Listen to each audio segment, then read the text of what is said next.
أعوذ بالله من الشيطان الرجيم. بسم الله الرحمن الرحيم. الحمد لله الذي أنزل على عبده الكتاب ولم يجعل له عوجا قيما لينذر بأسا شديدا من لدنه ويبشر المؤمنين الذين يعملون الصالحات أن لهم أجرا حسنا ماكثين فيه أبدا وينذر الذين قالوا اتخذ الله ولدا ما لهم به من علم ولا لآبائهم كبرت كلمة تخرج من أفواههم إن يقولون إلا كذبا فلعلك باخع نفسك على آثارهم إن لم يؤمنوا بهذا الحديث أسفا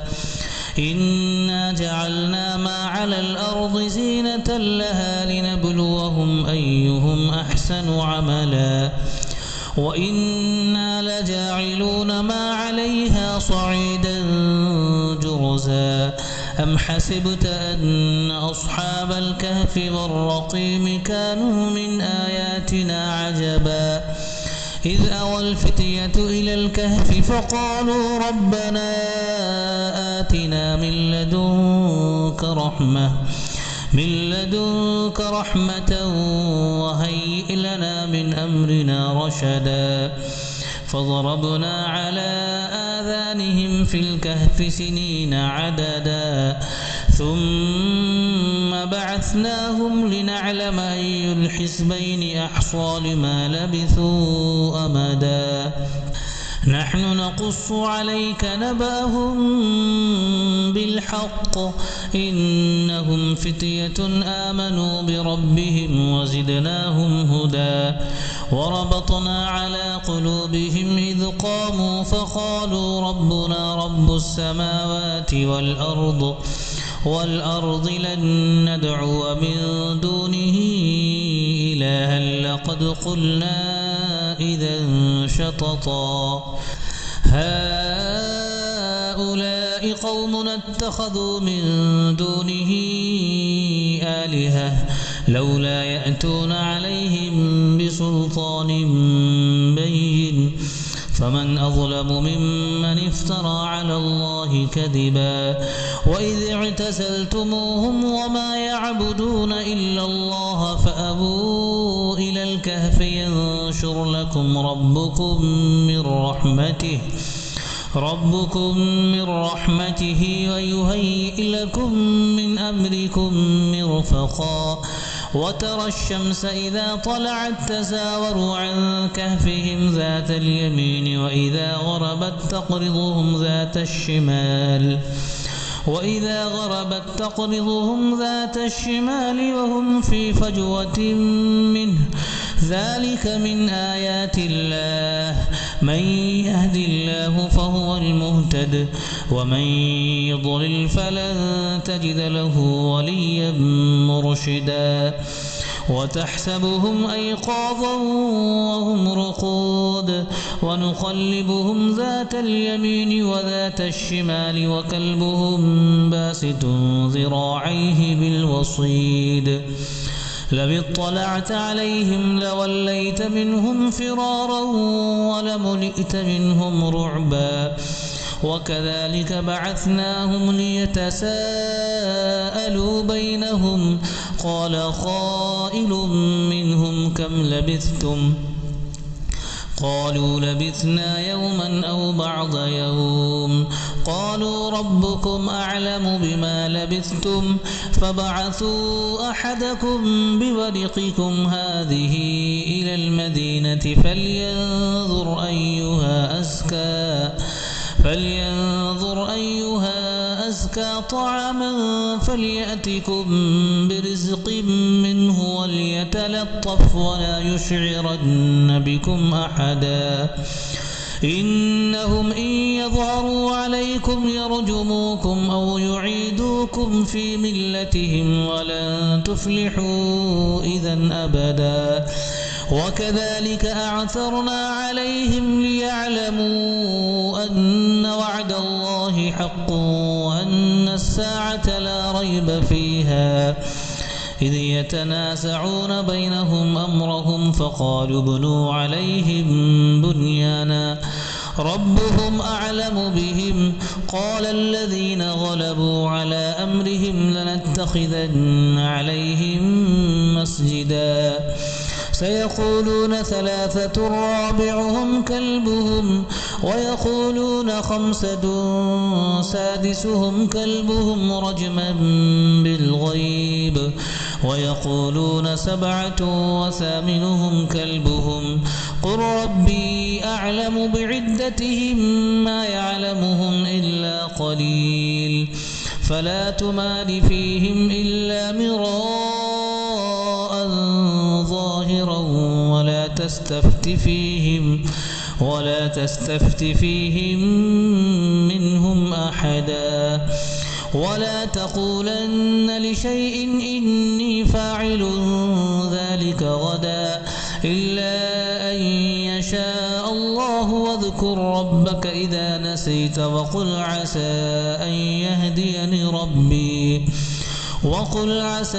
أن يهديني ربي لأقرب من هذا رشدا ولبثوا في كهفهم 300 سنين وازدادوا 9 قل الله أعلم بما لبثوا له غيب السماوات والأرض أبصر به وأسمع ما لهم من دونه من ولي ولا يشرك في حكمه أحدا واتل ما أوحي إليك من كتاب ربك لا مبدل لكلماته ولن تجد من دونه ملتحدا واصبر نفسك مع الذين يدعون ربهم بالغداة والعشي يريدون وجهه ولا تعد عيناك عنهم تريد زينة الحياة الدنيا ولا تطع من أغفلنا قلبه عن ذكرنا واتبع هواه وكان أمره فرطا وقل الحق من ربكم فمن شاء فليؤمن ومن شاء فليكفر إنا أعتدنا للظالمين نارا أحاط بهم سرادقها وإن يستغيثوا يغاثوا بماء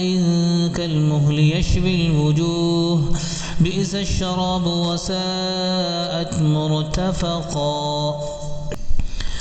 إن الذين آمنوا وعملوا الصالحات إنا لا نضيع أجر من أحسن عملا أولئك لهم جنات عدن تجري من تحتهم الأنهار يحلون فيها من أساور من ذهب ويلبسون ثيابا خضرا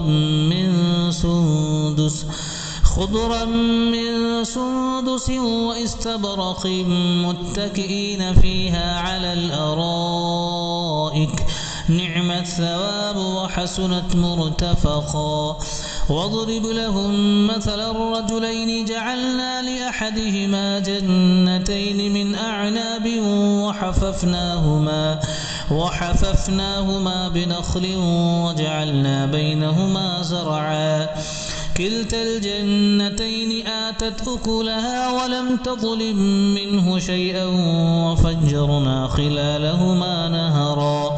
وكان له ثمر فقال لصاحبه وهو يحاوره أنا أكثر منك مالا وأعز نفرا ودخل جنته وهو ظالم لنفسه قال ما أظن أن تبيد هذه أبدا وما أظن الساعة قائمة قائمة ولئن رددت إلى ربي لأجدن خيرا منها منقلبا قال له صاحبه وهو يحاوره أكفرت بالذي خلقك من تراب ثم من نطفة ثم سواك رجلا لكن هو الله ربي ولا أشرك بربي أحدا ولولا إذ دخلت جنتك قلت ما شاء الله لا قوة إلا بالله إن ترني أنا أقل منك مالا وولدا فعسى ربي أن يؤتيني خيرا من جنتك ويرسل عليها حسبانا من السماء فتصبح صعيدا زلقا أو يصبح ماؤها غورا فلن تستطيع له طلبا وأحيط بثمره فأصبح يقلب كفيه على ما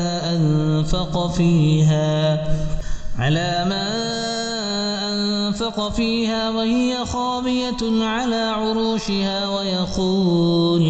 ويقول يا ليتني لم أشرك بربي أحدا ولم تكن له فئة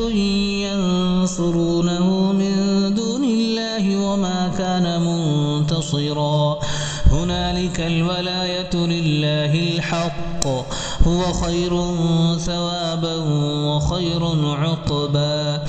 واضرب لهم مثل الحياة الدنيا كماء إن أنزلناه من السماء فاختلط به نبات الأرض فأصبح هشيما تذروه الرياح وكان الله على كل شيء مقتدرا المال والبنون زينة الحياة الدنيا والباقيات الصالحات خير عند ربك ثوابا وخير أملا ويوم نسير الجبال وترى الأرض بارزة وحشرناهم فلم نغادر منهم أحدا وعرضوا على ربك صفا لقد جئتمونا كما خلقناكم أول مرة بل زعمتم أن لن نجعل لكم موعدا ووضع الكتاب فترى المجرمين مشفقين مما فيه ويقولون يا ويلتنا ما لهذا الكتاب لا يغادر صغيرة ولا كبيرة إلا أحصاها ووجدوا ما عملوا حاضرا ولا يظلم ربك أحدا وإذ قلنا للملائكة اسجدوا لآدم فسجدوا إلا إبليس كان من الجن ففسق عن أمر ربه أفتتخذونه وذريته أولياء من دوني وهم لكم عدو بئس للظالمين بدلا ما أشهدتهم خلق السماوات والأرض ولا خلق أنفسهم وما كنت متخذ المضلين عضدا ويوم يقول نادوا شركائي الذين زعمتم فدعوهم فلم يستجيبوا لهم وجعلنا بينهم موبقا ورأى المجرمون النار فظنوا أنهم مواقعوها ولم يجدوا عنها مصرفا ولقد صرفنا في هذا القرآن للناس من كل مثل وكان الإنسان أكثر شيء جدلا وما منع الناس أن يؤمنوا إذ جاءهم الهدى ويستغفروا ربهم إلا أن تأتيهم سنة الأولين أو يأتيهم العذاب قبلا وما نرسل المرسلين إلا مبشرين ومنذرين ويجادل الذين كفروا بالباطل ليدحضوا به الحق واتخذوا آياتي وما أنذروا هزوا ومن أظلم ممن ذكر بآيات ربه فأعرض عنها ونسي ما قدمت يداه إنا جعلنا على قلوبهم أكنة أن يفقهوه وفي آذانهم وقرا وإن تدعوهم إلى الهدى فلن يهتدوا إذا أبدا وربك الغفور ذو الرحمة لو يؤاخذهم بما كسبوا لعجل لهم العذاب بل لهم موعد لن يجدوا من دونه موئلا وتلك القرى أهلكناهم لما ظلموا وجعلنا لمهلكهم موعدا وإذ قال موسى لفتاه لا أبرح حتى أبلغ مجمع البحرين أو أمضي حقبا فلما بلغا مجمع بينهما نسيا حوتهما فاتخذ سبيله في البحر سربا فلما جاوزا قال لفتاه آتنا غداءنا لقد لقينا من سفرنا هذا نصبا قال أرأيت إذ أوينا إلى الصخرة فإني نسيت الحوت وما أنسانيه إلا الشيطان أن أذكره واتخذ سبيله في البحر عجبا قال ذلك ما كنا نبغي فارتدا على آثارهما قصصا فوجدا عبدا من عبادنا آتيناه رحمة من عندنا وعلمناه من لدنا علما قال له موسى هل أتبعك على أن تعلمني مما علمت رشدا قال إنك لن تستطيع معي صبرا وكيف تصبر على ما لم تحط به خبرا قال ستجدني إن شاء الله صابرا ولا أعصي لك أمرا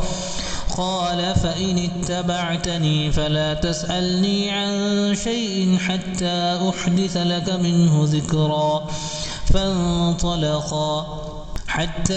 إذا ركبا في السفينة خرقها قال أخرقتها لتغرق أهلها لقد جئت شيئا إمرا قال ألم أقل إنك لن تستطيع معي صبرا قال لا تؤاخذني بما نسيت ولا ترهقني من أمري عسرا فانطلقا حتى إذا لقيا غلاما فقتله قال أقتلت نفسا زكية بغير نفس لقد جئت شيئا نكرا قال ألم أقل لك إنك لن تستطيع معي صبرا قال إن سألتك عن شيء بعدها فلا تصاحبني قد بلغت من لدني عذرا فانطلقا حتى إذا أتيا أهل قرية استطعما أهلها فأبوا أن يضيفوهما فوجدا فيها جدارا يريد أن ينقض فأقامه قال لو شئت لاتخذت عليه أجرا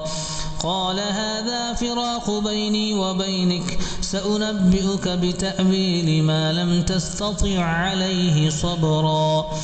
أما السفينة فكانت لمساكين يعملون في البحر فأردت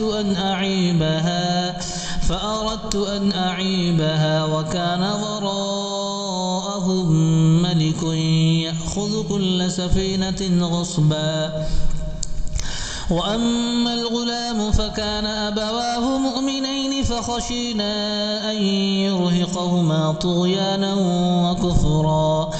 فأردنا أن يبدلهما ربهما خيرا منه زكاة وأقرب رحما وأما الجدار فكان لغلامين يتيمين في المدينة وكان تحته كنز لهما وكان أبوهما صالحا فأراد ربك أن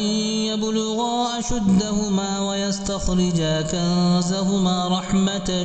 من ربك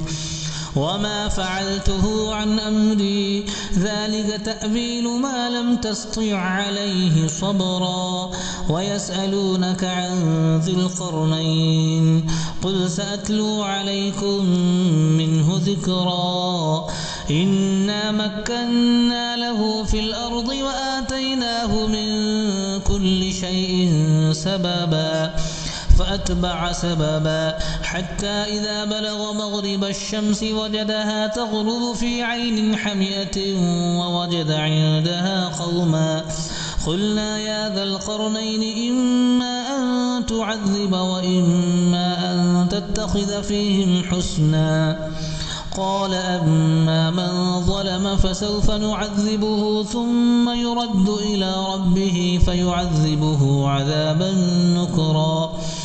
وأما من آمن وعمل صالحا فله جزاء الحسنى وسنقول له من أمرنا يسرا ثم أتبع سببا حتى إذا بلغ مطلع الشمس وجدها تطلع على قوم لم نجعل لهم من دونها سترا كذلك وقد أحطنا بما لديه خبرا ثم أتبع سببا حتى إذا بلغ بين السدين وجد من دونهما قوما لا يكادون يفقهون قولا قالوا يا ذا القرنين إن يأجوج ومأجوج مفسدون في الأرض فهل نجعل لك خرجا على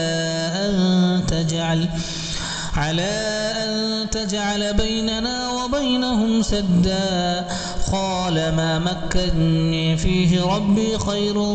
فأعينوني بقوة أجعل بينكم وبينهم ردما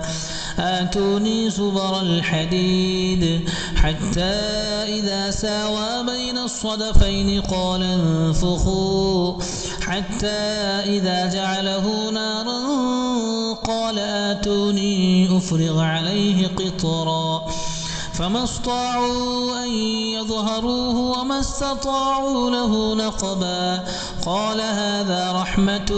من ربي فإذا جاء وعد ربي جعله دكاء وكان وعد ربي حقا وتركنا بعضهم يومئذ يموج في بعض ونفخ في الصور فجمعناهم جمعا وعرضنا جهنم يومئذ للكافرين عرضا الذين كانت أعينهم في غطاء عن ذكري وكانوا لا يستطيعون سمعا أفحسب الذين كفروا أن يتخذوا عبادي من دوني أولياء إنا أعتدنا جهنم للكافرين نزلا قل هل ننبئكم بالأخسرين أعمالا الذين ضل سعيهم في الحياة الدنيا وهم يحسبون أنهم يحسنون صنعا أولئك الذين كفروا بآيات ربهم ولقائه فحبطت أعمالهم فلا نقيم لهم يوم القيامة وزنا ذلك جزاؤهم جهنم بما كفروا واتخذوا آياتي ورسلي هزوا إن الذين آمنوا وعملوا الصالحات كانت لهم جنات الفردوس نزلا خالدين فيها لا يبغون عنها حبلا قل لو كان البحر مدادا لكلمات ربي لنفذ البحر قبل أن تنفد كلمات ربي ولو جئنا بمثله مددا قل إنما أنا بشر مثلكم يوحى إلي أنما إلهكم إله واحد فمن كان يرجو لقاء ربه فليعمل عملا صالحا ولا يشرك بعبادة ربه أحدا. بسم الله الرحمن الرحيم. ياسين والقرآن الحكيم إنك لمن المرسلين على صراط مستقيم تنزيل العزيز الرحيم لتنذر قوما ما أنذر آباؤهم فهم غافلون لقد حق القول على أكثرهم فهم لا يؤمنون إنا جعلنا في أعناقهم أغلالا فهي إلى الأذقان فهم مقمحون وجعلنا من بين أيديهم سدا ومن خلفهم سدا فأغشيناهم فهم لا يبصرون وسواء عليهم أأنذرتهم أم لم تنذرهم لا يؤمنون إنما تنذر من اتبع الذكر وخشي الرحمن بالغيب فبشره بمغفرة وأجر كريم. إنا نحن نحيي الموتى ونكتب ما قدموا وآثارهم وكل شيء أحصيناه في إمام مبين واضرب لهم مثلا أصحاب القرية إذ جاءها المرسلون إذ أرسلنا إليهم 2 فكذبوهما فعززنا بثالث فقالوا إنا إليكم مرسلون قالوا ما أنتم إلا بشر مثلنا وما أنزل الرحمن من شيء إن أنتم إلا تكذبون قالوا ربنا يعلم إنا إليكم لمرسلون وما علينا إلا البلاغ المبين قالوا إنا تطيرنا بكم لئن لم تنتهوا لنرجمنكم وليمسنكم منا عذاب أليم قالوا طائركم معكم أئن ذكرتم بل أنتم قوم مسرفون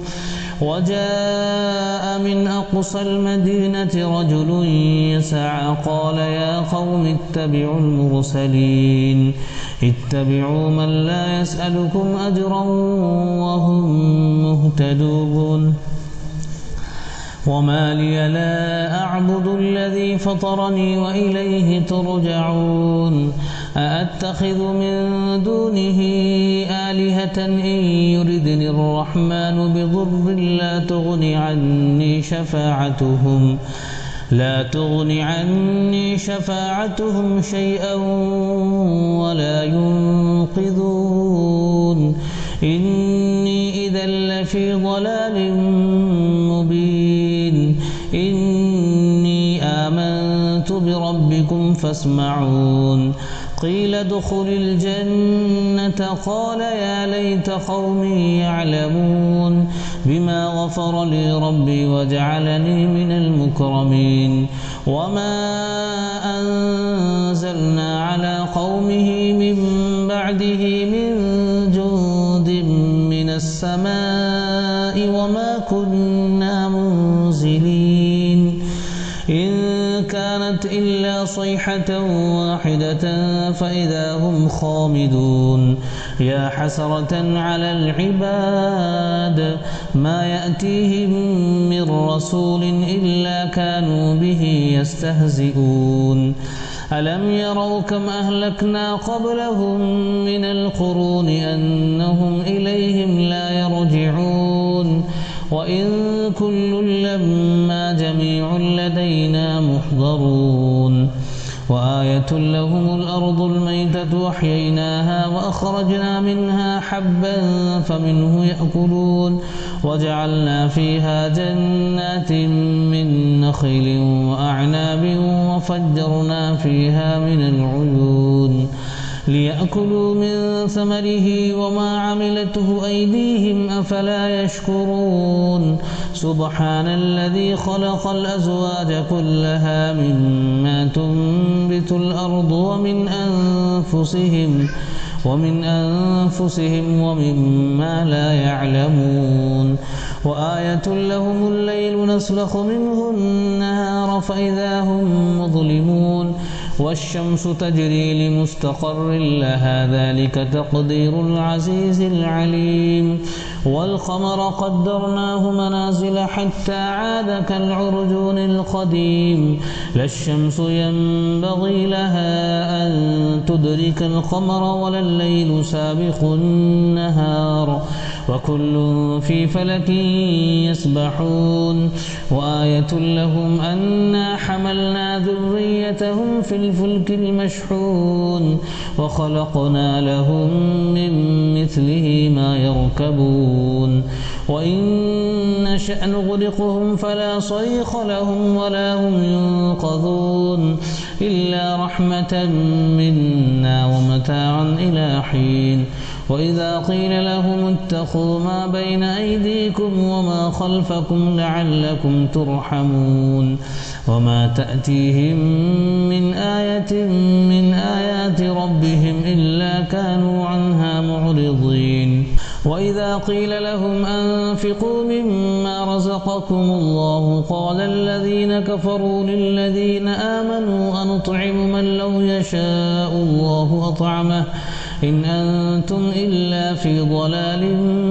مبين ويقولون متى هذا الوعد إن كنتم صادقين ما ينظرون إلا صيحة واحدة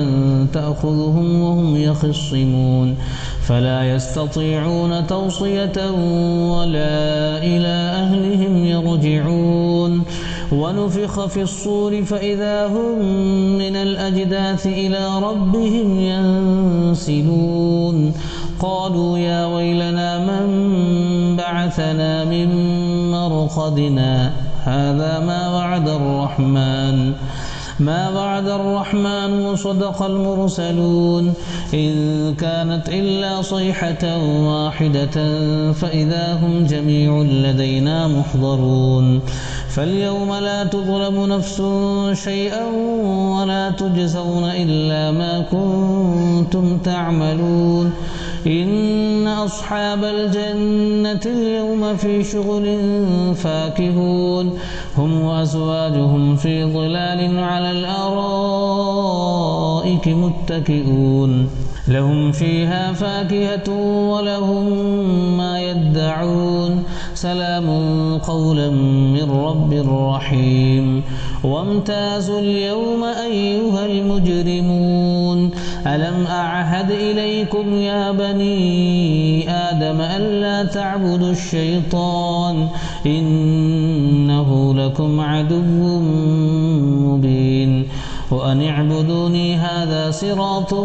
مستقيم ولقد أضل منكم جبلا كثيرا أفلم تكونوا تعقلون هذه جهنم التي كنتم توعدون اصلوها اليوم بما كنتم تكفرون اليوم نختم على أفواههم وتكلمنا أيديهم وتشهد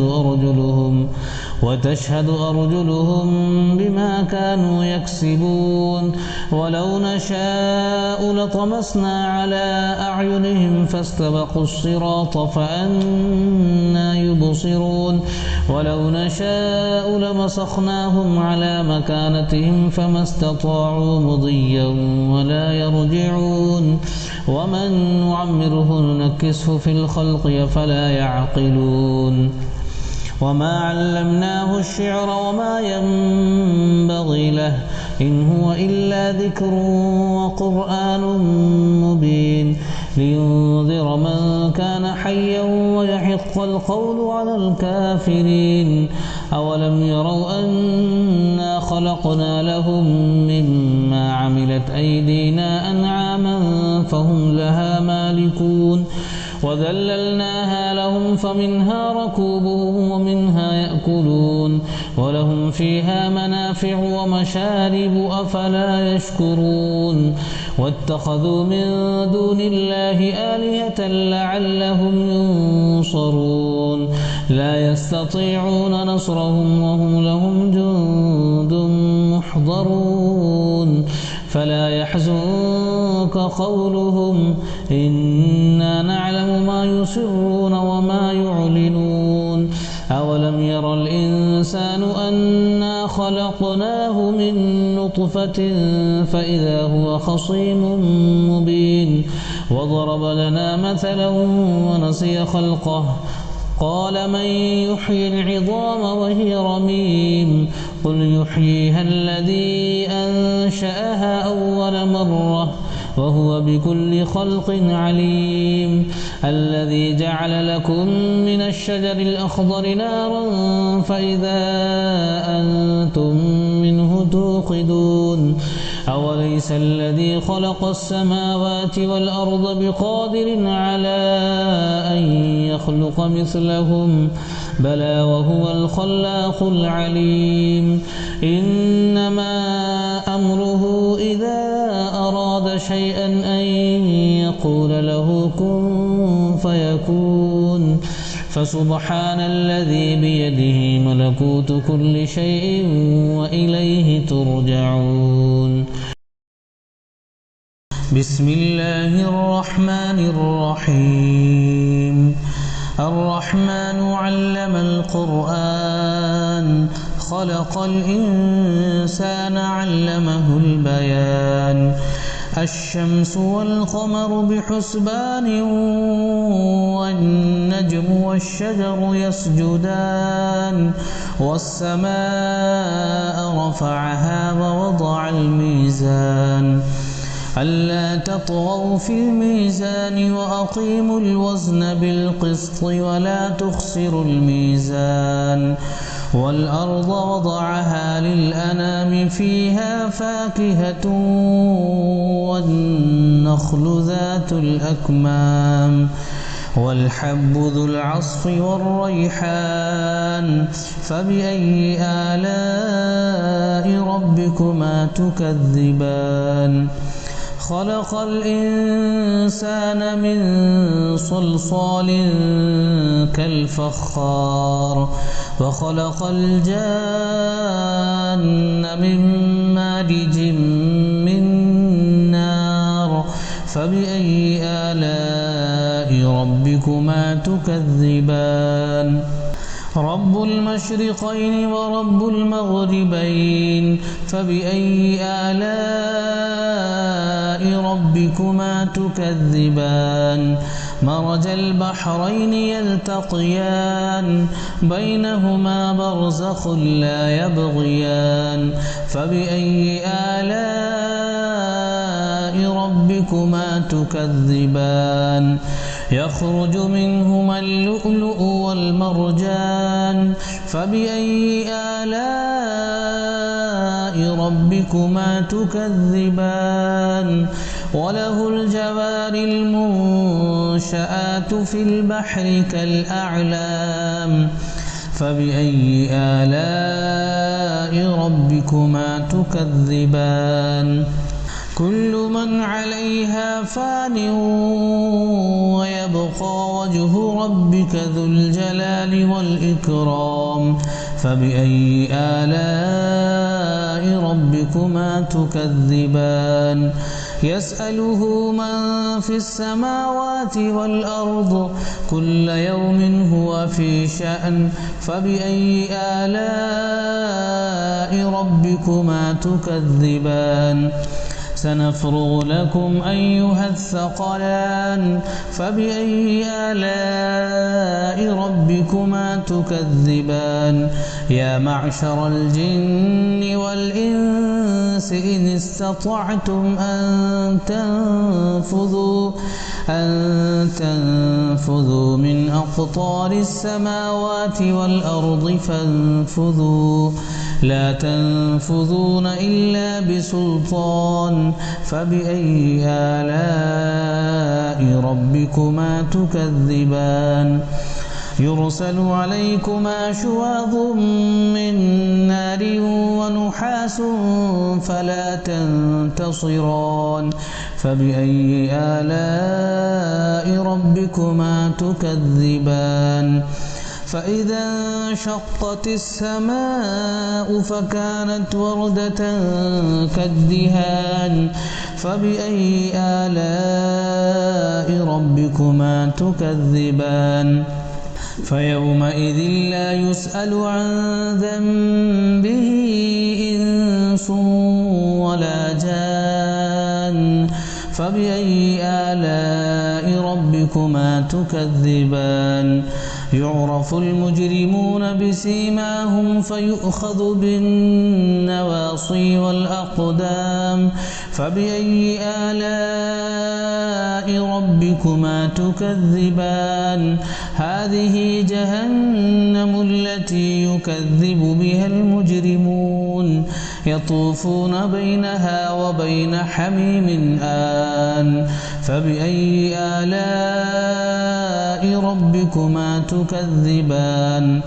ولمن خاف مقام ربه جنتان فبأي آلاء ربكما تكذبان ذواتا أفنان فبأي آلاء ربكما تكذبان فيهما عينان تجريان فبأي آلاء ربكما تكذبان فيهما من كل فاكهة زوجان فبأي آلاء ربكما تكذبان متكئين على فرش بطائنها من استبرق وجنى الجنتين دان فبأي آلاء ربكما تكذبان فيهن قاصرات الطرف لم يطمثهن إنس قبلهم ولا جان فبأي آلاء ربكما تكذبان كأنهن الياقوت والمرجان فبأي آلاء ربكما تكذبان هل جزاء الإحسان إلا الإحسان فبأي آلاء ربكما تكذبان ومن دونهما جنتان فبأي آلاء ربكما تكذبان مدهامتان فبأي آلاء ربكما تكذبان فيهما عينان نضاختان فبأي آلاء ربكما تكذبان فيهما فاكهة ونخل ورمان فبأي آلاء ربكما تكذبان فيهن خيرات حسان فبأي آلاء ربكما تكذبان حور مقصورات في الخيام فبأي آلاء ربكما تكذبان لم يطمثهن إنس قبلهم ولا جان فبأي آلاء ربكما تكذبان متكئين على رفرف خضر وعبقري حسان فبأي آلاء ربكما تكذبان تبارك اسم ربك ذي الجلال والإكرام